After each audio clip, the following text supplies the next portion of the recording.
हे दोस्तों, जय माता की, जय मां आदिशक्ति। आइए आज की इस रीडिंग को शुरू करते हैं और आज हम बात करेंगे आपके पर्सन आपसे चाहते क्या है। आखिर आप दोनों के बीच में नो कॉन्टैक्ट सिचुएशन है। कुछ दिनों से आप दोनों के बीच में दूरियां चल रही है। कभी आप उन्हें ब्लॉक करते हैं, कभी वो आपको ब्लॉक करते हैं। आप जानना चाहते हैं कि आपसे आखिर वो क्या चाहते हैं। इस सवाल का जवाब डिटेल में आज की रीडिंग में जानेंगे, इसलिए इस रीडिंग की एनर्जी से आप जुड़ जाइए। अपने ईश्वर का नाम, अपने इष्ट का नाम मन में 7 बार, 9 बार, 11 बार जरूर दोहराइए। उसके बाद इस रीडिंग में आप मेरे साथ आ जाइए। दोस्तों, एक जनरल और कलेक्टिव रीडिंग है, ऑल साइंस रीडिंग है, हर जेंडर के लिए है। आप अपने पर्सन के लिए जिसका भी नाम लेकर देखना चाहते हैं वो आप देख सकते हैं। आंखें बंद करें, मन में अपने पर्सन का नाम 3 बार ले और इस रीडिंग के साथ कनेक्ट हो जाए। टाइमलेस रीडिंग है। जब भी ये रीडिंग आप तक पहुंचती है, समझ जाइए यूनिवर्स का कोई ना कोई मैसेज है, तभी ये रीडिंग आप तक पहुंची है। आइए आगे बढ़ते हैं और सबसे पहले सबसे पहले अपने इष्ट का ध्यान करें और अपने पर्सन का नाम मन में 3 बार दोहराएं। उसके बाद इस रीडिंग की एनर्जी को क्लेम जरूर करें और क्लेम करने के लिए कमेंट बॉक्स में जय मां आदिशक्ति, जय माता परमेश्वरी, जय मां अम्बे, जय मां काली, जय महाकाल, हर हर महादेव या फिर माई लव लिखकर कमेंट बॉक्स में इस रीडिंग की एनर्जी को क्लेम जरूर कर ले, क्योंकि जब आप इस रीडिंग की एनर्जी को क्लेम करेंगे तो बहुत हद तक ये आपके साथ रेजोनेट करेगा। तो आंखें बंद करें, अपने पर्सन का नाम 3 बार लें और इस रीडिंग के साथ जुड़ जाइए। यूनिवर्स प्लीज गाइड करे, माता रानी प्लीज गाइड करे। जो भी व्यूअर्स इस रीडिंग को देख रहे हैं उनके पर्सन उनसे क्या चाहते हैं और क्या चाहते हैं वो भी देखेंगे। यूनिवर्स प्लीज गाइड करें।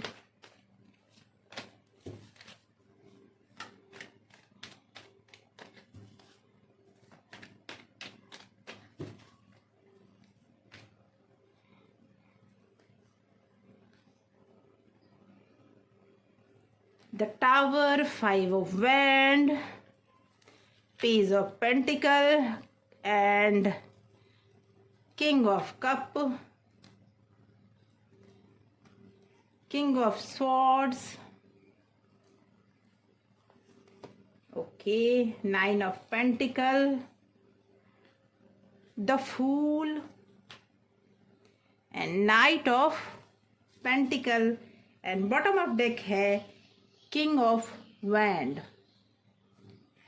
तो दोस्तों, मुझे ऐसा लगता है ना कि आपके पर्सन की करंट एनर्जी ये बता रही है कि उनके लाइफ में भी टावर मूवमेंट चल रहा है। बहुत कुछ बर्बाद हो चुका है या बर्बाद हो रहा है।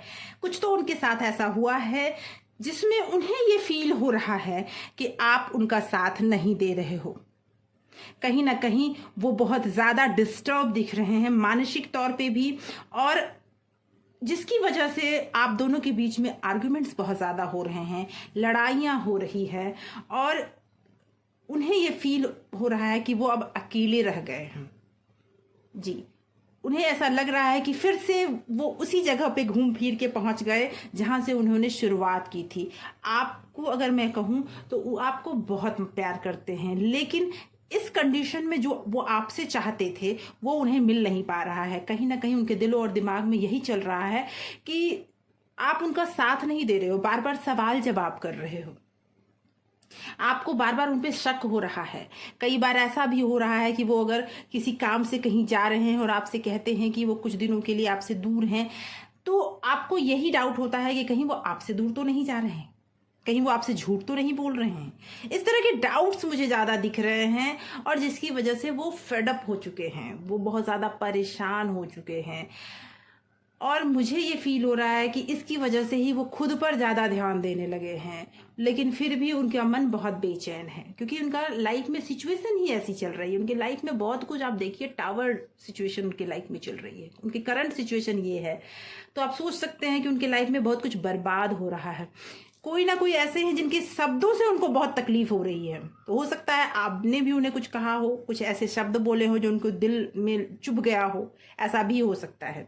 उन्हें ये फील होता है कि जैसे आप पहले थे वैसे अब आप नहीं रहे। आप मेल हो फीमेल हो जो भी हो, लेकिन जैसे आप पहले थे, उन पर भरोसा करते थे, उनकी बातों पर बिलीव करते थे, उन्हें आप ये एहसास दिलाते थे कि मैं हूं ना, आप पर मैं पूरा भरोसा भी करती हूँ या करता हूँ, आप जो भी करोगे हम दोनों के फेवर में ही होगा, आपके साथ मैं हमेशा हूँ। वो चीज़ें उन्हें अब दिख नहीं रही है और जिसकी वजह से वो अब स्टक हो गए।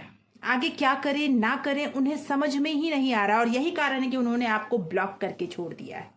जी, मुझे आप में दिख रहा है कि वो कहीं ना कहीं ये कारण दिख रहा है कि उन्हें ऐसा फील होता है ना कि आप सिर्फ अपने बारे में सोचते हो, आप उनके बारे में सोचते ही नहीं हो। अब पहले आप ऐसे नहीं थे, अब आप ऐसे हो गए हो कि सिर्फ आप आर्ग्यूमेंट उनसे करते हो, फिर सिर्फ सवाल जवाब करते हो, उनके दिल के अंदर क्या है वो झांकने का प्रयास ही नहीं करते, और आपके इस इनमेच्योर बिहेवियर की वजह से वो स्टक हो गए हैं कि लाइफ में वो आगे क्या करें। कुछ कड़े एक्शन भी उन्होंने लिए हैं, कहीं ना कहीं मुझे वो दुविधा में भी दिख रहे हैं कि कहीं वो जिस भी सिचुएशन में है वहाँ वो चाहते हैं कि आप उन्हें समझो, लेकिन आप उस कंडीशन में नहीं हो। आप बहुत ज़्यादा उन पे नज़र रखते हो, बहुत ज़्यादा उन्हें स्टॉक करते हो, बहुत ज़्यादा वो किसी से भी बात भी कर लें तो आपको लगता है कि कहीं ना कहीं वो आपके बारे में ही बात कर रहे हैं, और ये शक आपको और उनके बीच में प्रॉब्लम क्रिएट कर रहा है।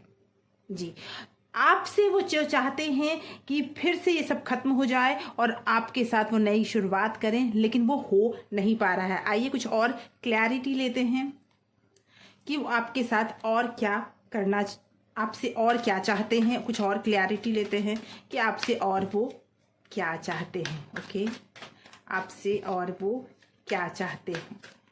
ओके, यस, वो चाहते हैं कि आपका और उनका रिश्ता फिर से ग्रोथ वाला हो जाए, फिर से हील हो जाए, क्योंकि आप दोनों के बीच में जो भी दुविधाएं हैं, जो भी प्रॉब्लम्स हैं, वो चाहते हैं वो हील हो जाए। जी, लेकिन उसके लिए उनके मन में कुछ ऐसे सवाल हो सकते हैं, हो सकता है कई सवाल ऐसे हैं जिनके जवाब भी वो जानना चाहते हैं, और इसके लिए वो थोड़ा रूड भी हो गए हैं। शायद उनके लाइफ में जो प्रॉब्लम्स चल रहे हैं उस प्रॉब्लम की वजह से भी वो रूड हो गए हैं, उनकी बातों में कड़कनेस आ गई है, जिसकी वजह से आप सोचते हैं कि कहीं वो आपसे दूर तो नहीं हो रहे हैं। नाइट ऑफ कप, कोई ना कोई दूरी है, लेकिन वो मैसेज कोई ना कोई करना चाहते हैं। 7 ऑफ वैंड, वो चाहते हैं कि अपने सारे प्रॉब्लम्स को हटाकर वो आपके साथ फिर आगे बढ़ना चाहते हैं। जी, लेकिन समस्या ये है कि वो आपको कोई कॉल या मैसेज करना तो चाहते हैं, लेकिन कर नहीं पा रहे हैं। कहीं ना कहीं इस बात का भी उनको फियर है कि जो कड़क शब्द उन्होंने बोले हैं, जो उस तरह की बातें उन्होंने आपसे कही है, कहीं ना कहीं आपके दिल को भी वो चुभ गया है, और इसकी वजह से वो चाहते हैं, फ़ोन हाथ में लेते भी हैं। अगर मान लेते हैं, कई बार आपको ऐसा भी हुआ हो कि मिस कॉल आया हो, या फिर कहीं ना कहीं उन्होंने स्टोरी लगाया हो, कहीं ना कहीं उन्होंने ऐसे एक्टिविटीज़ दिखाए हों कि आपसे कनेक्शन जहाँ बिल्ड होता हो, लेकिन फिर वो मन में उनकी बातें आती है कि कहीं आप इससे बुरा ना मान जाओ। ये भी बातें हैं, लेकिन उनके दिल में बहुत कुछ अभी चल रहा है, लेकिन वो अपने रिश्ते को हील जरूर करना चाहते हैं और अपने रिश्ते को बचाना भी चाहते हैं, लेकिन सिचुएशन वो हो रखी है कि वो कुछ कर नहीं पा रहे हैं, स्टक हो गए हैं और उन्हें रास्ते नहीं मिल पा रहे हैं। आपको इस टाइम में क्या करना चाहिए? नेक्स्ट क्या होने वाला है? नेक्स्ट क्या होने वाला है? नेक्स्ट यूनिवर्स आपसे क्या कहना चाहते हैं? ओके, नेक्स्ट यूनिवर्स आपसे क्या कहना चाहते हो? ओके, देखिए, ये रिश्ता संभलेगा तो जरूर, इसमें कोई दो राय नहीं है। इस रिश्ते में सब कुछ इमोशनली जो चीज बहुत ज्यादा प्रॉब्लम में आ गई है वो इमोशनली खत्म होता आपको दिख रहा। देखिए,